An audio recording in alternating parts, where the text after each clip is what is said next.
I used to have a lot of suicidal tendencies. I just think about, my mindset 5 years ago was a little darker than where and what it is now. When I was 12, my mom passed, right? And that was my first experience with death. And I didn't know how to cope. Yeah. I don't know who would. How were you able to navigate that experience at such a young age and losing your mom? Welcome to another episode of the Disciplined Man podcast, where we talk about discipline, mindset, and the profound impact they have on manhood. We know manhood doesn't look the same for everyone, and real strength lies in authenticity and personal truth. So join us for another enriching conversation about how real men think, how we feel, and how we navigate the complexities of modern masculinity. As you know, I try to bring some incredible people on for conversations, and multi-talented, and we talking about cinematography, photography, music, who's worked with some incredible artists spanning from LA to Ghana and South Africa. He's all over the place. Today I want to introduce you to Mr. Adrian Javon. Adrian, I like that intro, man. Welcome to the show, bro. How you feeling? Hey, man, it's overdue. Hey, bro, I'm loving the shirt. The shirt's fire. Thank you. I would. I was just about to say, I would ask you where you got it, but I don't want people to know because I'm going to get it. And take that out. I might win. I'm just playing. So, bro, I saw that you recently released a song, How to Love, and I want to dive into that. But the post on social media with the clip from the video, that was a crazy post. She gave it to you, bro. Yeah. She gave it to you. So walk me through what the experience was doing that, putting it together, and the inspiration behind How to Love. So How to Love, that was, I actually wrote that, wrote and recorded it around like 2 years ago. Yeah. I would say like 2022.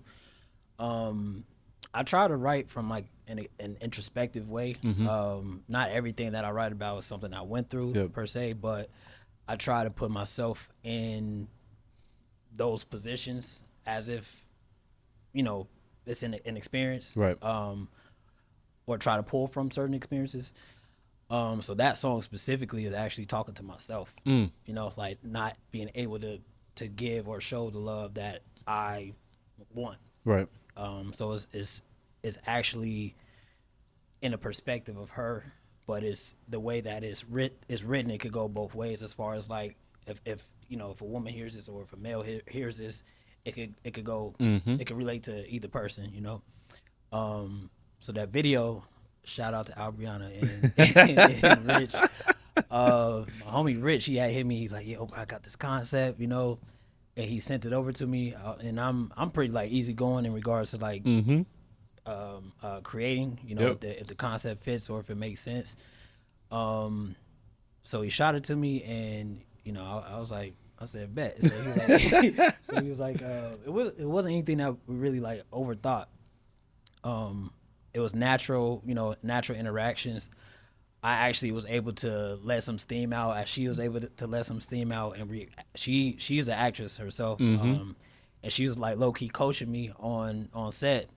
She's like, what's triggering you, or like what she say? She said, when's the last time you got hurt? Yep. And I had related it to a time that I was cheated on, and she was like, how to make you feel, and she's like, okay, bet. So, it's like, hold on, you pulling out the trauma right now. Right, chill. Right. But I love it though, 'cause it pulls out the authenticity. So she was like, all right, bet. And so when he said action, she just went in.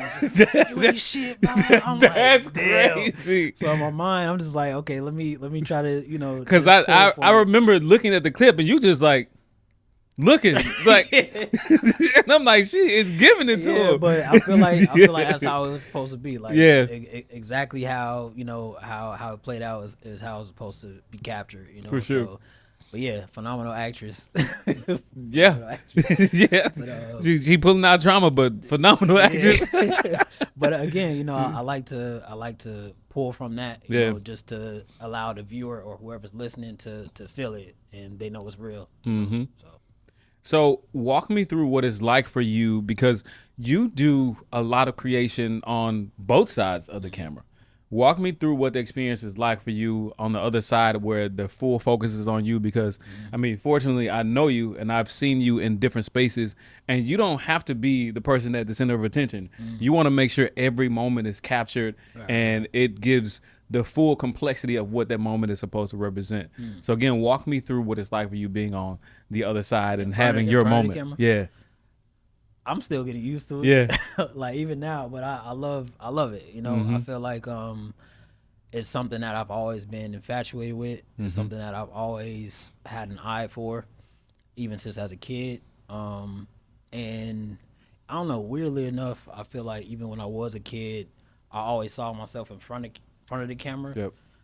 Although I wanted to be able to be the one in back of the camera to shoot, you know, subjects or whatever. But I've been having a lot of fun. I've been having a lot of fun in front of the camera, bro. Like I feel like I've been able to express myself in greater ways than I ever was before. It's given me an outlet. It's given me an opportunity to really show who I am and, you know, who I'm becoming, who I used to be. You know, like I'm able to really just show all the layers, or at least peel some of the layers. You know, so I love it. I love it. Talk to me about the importance of showing who you are. The importance of showing who you are. I feel like in order for anybody to want to understand another person or want to be seen, heard, understood, you have to show up for yourself. You have to show who you are. You have to be vulnerable in those instances, no matter how hard it may feel or how hurtful it may feel. In regards to, you know, peeling back those layers, showing the moments and the parts of you that people may not understand. But I feel like if and when you allow that to happen, you know, the world just opens up for you, you know, and everything else falls into place for you intentionally. So I try my best to be as intentional as possible when it comes down to that, because, you know, I want to be seen. I want to be heard. I want to be understood. I want people to relate. You know, I want people to feel comfortable, feel at home, feel at ease. You get me? So yeah, I just want the same thing. For sure. And what I find intriguing is that a lot of people are afraid to say a lot of those things. The fact that you want to be seen, you want to be heard, you want to be understood, and you just touched on something that is a taboo topic for a lot of people, but specifically a lot of men. Men run away from vulnerability. Yeah. We're afraid to embrace the concept of the fact that we have emotion and it requires us to be vulnerable sometimes. Facts. Help me understand why that's important to you. I feel like vulnerability is important. It's actually something I had to learn, you know. When I was young, when I was 12, my mom passed, right? And that was my first experience, you know, with death. And I didn't know how to cope. Yeah. I don't know who would. Right, know, for sure, when they for go, sure. when they go through that. For sure. And I ended up experiencing just a lot of like inner turmoil that I didn't understand, but it was because I was holding so much stuff inside. Right. I didn't know how to express how I was feeling, when I was feeling low, you know, when I was just having thoughts. Like, I didn't know how to express that per se. And now that I'm aware of it as an adult, I'm just like, damn, I wish I knew this when I was younger. You know, I wish I had this understanding or this knowledge, but at the same time, I'm glad I didn't, because I was able to experience so much more to teach me and to also give me and grant me patience for anyone else that may be going through it, or, you know, just for myself. It allowed me time to feel and to know what I'm feeling, to understand what I'm feeling. That way I'm able to express it the right way, you know? So actually, I'm still learning. No, bro. And I promise you, I think what people may misunderstand about grief or vulnerability for conversation purposes is that it's not something that just happens overnight and you just have it figured out. Right. Like, grief takes a long time. Vulnerability takes a long time because there's acceptance that needs to occur in those moments. So, I mean, I can't stop speaking about it because I experienced the loss.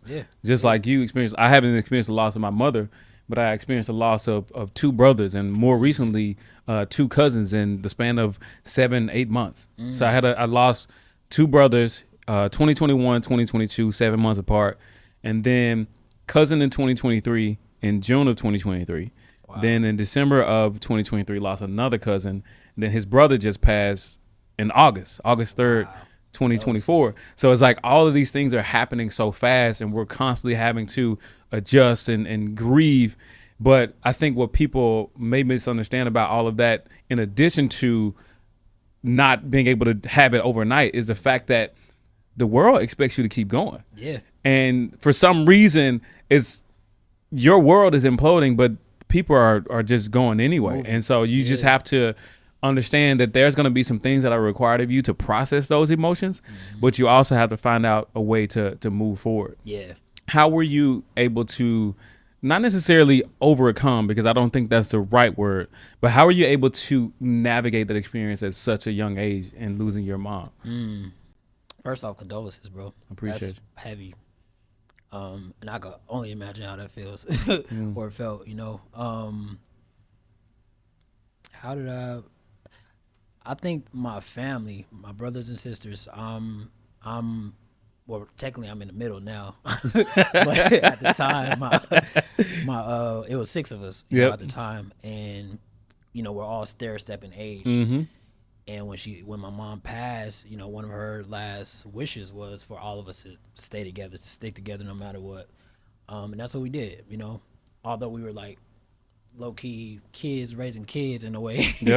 I got through it with them, you know, the same, although we didn't have everything perfect, nothing was perfect at all, you know, but we were able to lean on each other when we needed it.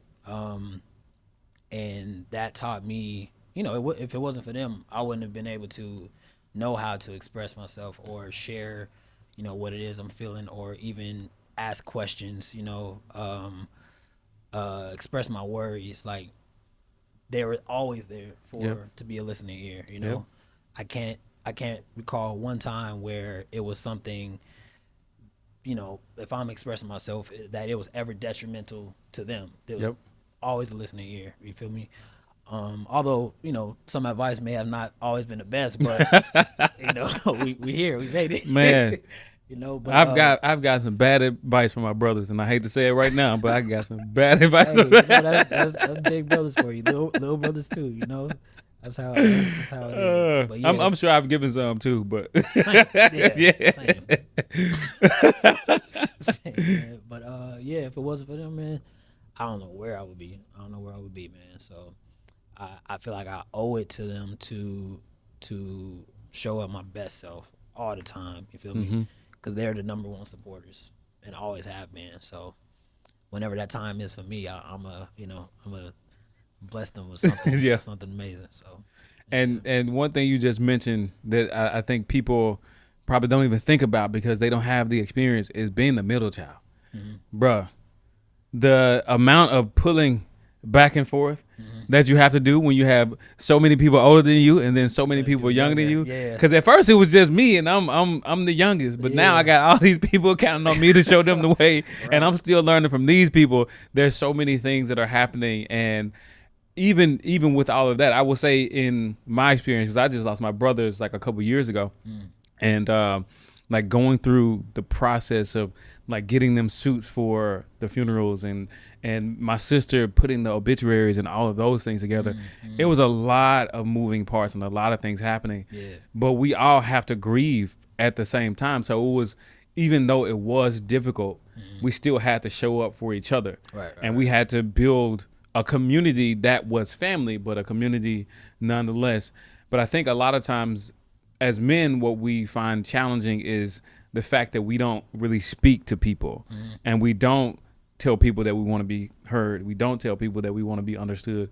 Can you walk me through how you were able to navigate that part of your journey, or even now how you're doing it?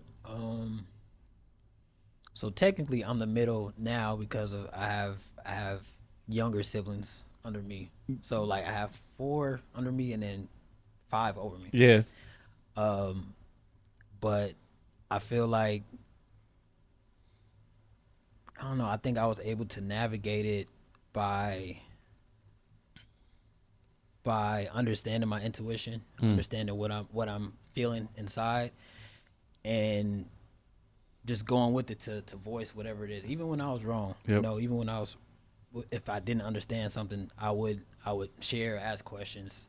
I feel like, with all of our individual journeys, we were able to help each other in some type of sense. If I lacked something, or if and when I lacked something, I could always pull from, if not all of them, one of them to get back on track.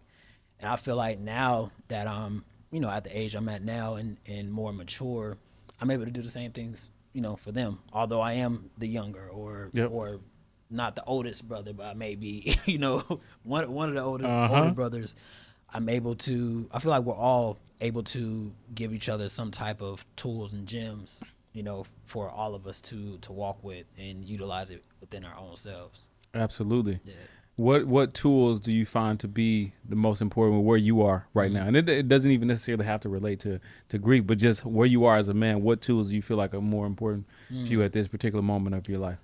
I think most important right now for me, bro, honestly, I would say patience. I would say patience, and I truly feel like that is a virtue. I don't know what it is. I'm thankful that I have as much patience as I do have, but I experience other people that may not have it, and if I feel like at times when I go to them and be like, hey, it's cool, like, just take a breather, or just give them some type of insight in relation to patience, you see a difference, and I think for me, it just allows me to go inside myself, to go deep within myself, to overcome whatever that moment is, or time is, and it just allows me to again show up for myself. I feel like there's a gift in having that specifically, and at the same time it opens up other doors, or other blessings at the same time. So yeah, I would say patience and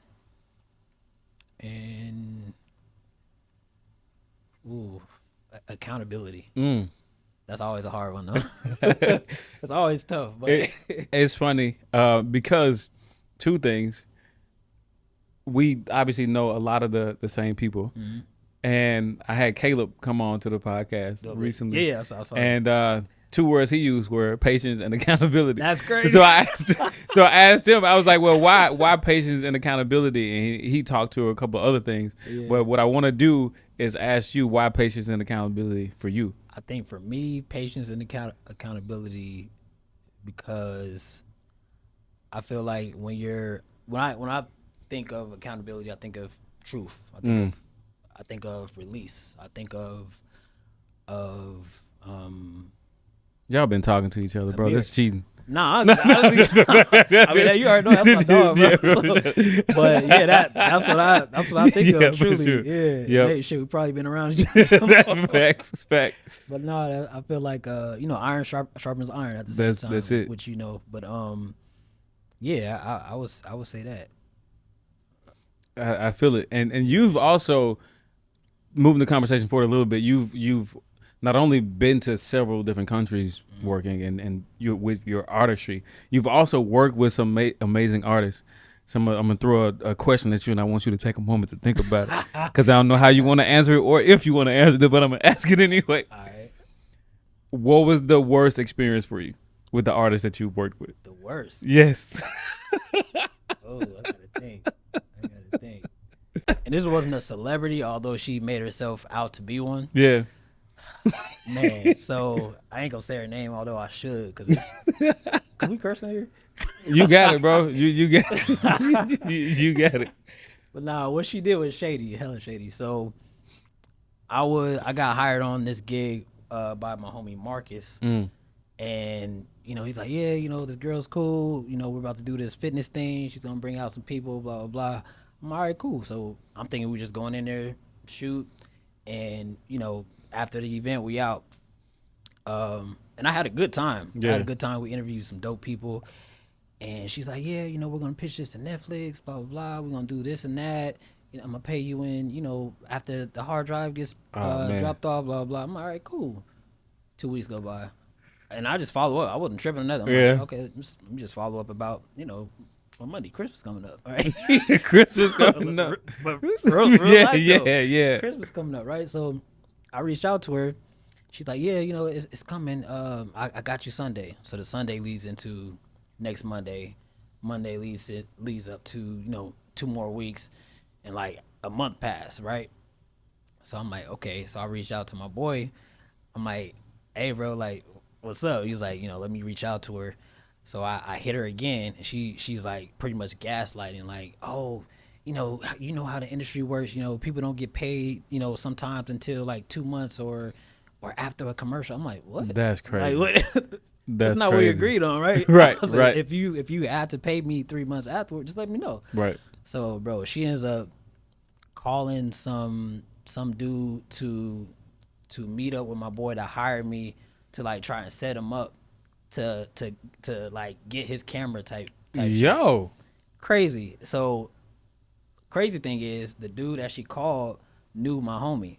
So he's like, no, I ain't about to. And then he tells me, I'm like, that's crazy. So she blocks me. She sent me my money, but she had to get it from somebody else. Wow. Crazy ass. Wow. I was like, but didn't hold herself accountable at all. So let me ask you this, because you rarely meet people who are from LA, in LA for some reason, or maybe that's just the people that I run into. But you rarely meet people who are from LA, but you're from here. Were all those people also from LA? Nah, she wasn't from LA. Where was she from? I forgot. I wanted. I could be wrong. It was probably Texas or something. But even if she was from LA, it would still be the same thing. Like, don't tell me you have to. Look. The only reason I asked that though is because it sounds like an LA story. It sounds like something I seen on a movie. But I mean, shit, apparently the people that she got to meet up with my boy was from LA. But I'm like, either way, like, why do that? You just hired us, Right? Just pay us for what we did. But yeah, that's the only thing I can really think of. Sometimes, and I'm sure some other stuff happened, but I try not to like hold people, for that. Sometimes people have their bad days. If you just chalk it up to a bad day, bro, you got it. Right, you got it. It is what it is. What are the projects that you're working on? Are you excited about?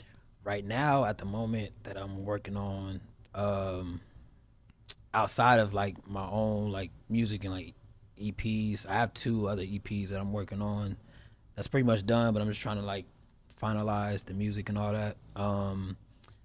I've been blessed to be able to work with Beyoncé on her Sacred campaign for her hair care line, and that's been a journey, bro. Like I still get like mind boggled that I'm able to work with, even if it's not just her directly, obviously, but just the company itself.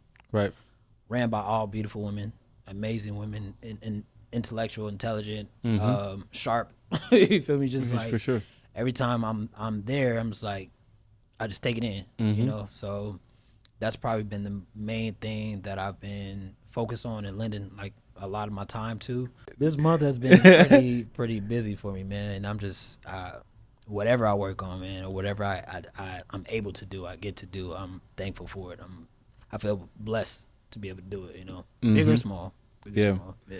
And that's just a lot of passion that goes into your work. If you like to look at beautiful photos, just go to Adrian J Photo on Instagram. I was on there, like, I've been on there several times, but I was on there more recently, just kind of looking at some of the stuff that you posted. And there's a lot of passion that goes into what you do. If you could look at yourself, let's say 5 years ago, did you imagine that you'd be where you're sitting right now? Yeah, honestly, I did, because I know that I know how much time it takes. I'm not even where I want to be. Yep. I don't even know where I want to be sometimes, But I feel like consistency. That was one of my other words that I wanted to use when I said accountability and patience. Consistency. I feel like I've always been able to stay consistent in the work, and I guess because it's a love that I have.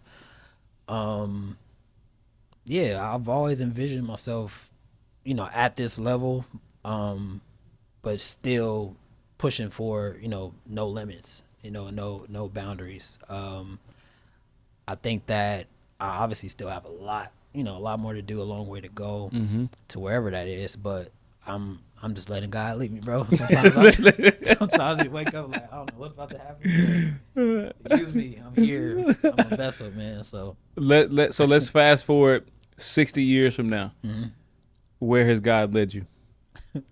To Him. 60 years, bro. I don't know if I'm gonna be here. Yo, 60 yo. years. Nah, I think That's hilarious. I think 60 years. What I see myself in 60 years. Definitely see myself having, a blessed family. I definitely want to. I know I will have a legacy that's going to outlive me, outlive my family. Yeah, I see a part of me in the future of entertainment, in the future of film, photography. Yeah, whatever inspiration I'm able to leave, that's what I see. Outliving me, outlasting me. Yeah. And if you, and I love to ask this question. I've asked this several times on this podcast, but if you could look fast forward, I guess same time frame, and think about all the work that you've done and what you plan to accomplish. Yeah. And you can only leave 3 things. Everything else gets erased. What do you want to leave? Ooh, what am I leaving? Like three like elements, or like what you mean by 3? 3 of whatever you want to leave. Damn. I would leave, I guess, my music catalog. I feel like it's pretty chill, vibey. That's what's up. I think it's good energy to leave. I would leave a film about my family. And I would leave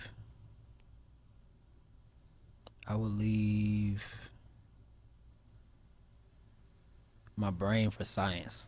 Interesting. I haven't gotten any of those answers, bro. Nah. So No. incredible. Thank you, bro. Incredible. Yeah, and I only say those because I think that I already answered the music one, but I feel like my family has an interesting story, a captivating story. And I feel like a lot of people could learn from anybody in my family, For sure. good and bad, and I said my brain because sometimes I feel like I could be like clairvoyant in certain things, and I don't even understand it sometimes. So yeah, if there's a way to dissect that, then I would leave that with people too. I ain't mad at it, bro. I am Mr. Clairvoyant himself. Hey, Yo, so I'll leave with this. So thinking back to where you were, let's say 5 years ago, and somebody's in your exact position where you were 5 years ago, what's the final piece of advice you want to leave with them? Somebody was in my... Somebody's in the position you were in 5 years ago right now. What's the advice you want to give them? Consistency. Keep going. Yeah. Keep going. No matter how hard it gets, no matter how many questions you may have over yourself or of the world, of your passion and goals, just keep going. Yep. Keep going. Like, life is always going to get hard. It's always going to be ups and downs. But when you really understand that, you're able to take in the moment for what it is, understand it, assess it, and move forward eventually. Yep. No matter how much time it takes, but just keep going, because yeah, when you don't, it's just you don't, and then you wish you did. Facts. You Facts. wish you did. I had one thing, 5 years ago when you say that, I used to have a lot of suicidal tendencies, Mm. and sometimes I still, I don't want to say I still do, but that familiar cloud, could come around, Yeah. and I just think about, my mindset 5 years ago was a little darker Yeah. than where and what it is now, but I feel like I wanted to feel better, wanted to do better. I wanted to leave a legacy, Mm-hmm. no matter what that looked like, and I couldn't do that if I didn't keep going. Yep. And I think for me, I allowed myself to dive into like different books. I read The Alchemist, Seven Spiritual Laws of Success, The Mastery of Love, a few other books I can't think of right now. And that just changed my outlook on life. Yeah. So whenever I do feel down or whenever I do get those like familiar thoughts, I just try my best to think about what I want to achieve, where I want to go, where I see myself in the future, and just try to focus on that, meditate on that, So. Yeah. Man, I don't know you were gonna close so strongly, bro. Oh, sorry. You got me with that one. Hey, man. You brought me here, bro. Nah, I appreciate you, bro. I I appreciate you coming on and for a chat, because I think there's so much value in what we've had an opportunity to talk about today. And obviously people can see your story, they see the inspiration, they see the beautiful photos that he posts on Adrian J Photo. Hey. See all this stuff. But Hey, talk to me about where people can find you and what you're working on again. Yeah, so if you guys want to find me, I have 2 Instagram pages. One is for like personal music, the other is for business and sharing my art. Well, both from sharing my art. So it's at I am Adrian Javon and Adrian J Photo, as well as my YouTube, Adrian J Photo. Yeah, so y'all want to find me? If not, cool. Cool too. Or you can look me up Spotify, all the music platforms, Adrian Javon as well. And yeah, or just I'm here. I'm here. Adrian, I appreciate you, bro. Appreciate you, dog. Always, as we know, discipline equals freedom. And while manhood may look different for everyone, the core values of authenticity, resilience, and integrity remain universal. We are the Disciplined Man, and this is what real men think. Hey, my brother, appreciate it. Appreciate you. Yes, sir. Appreciate you.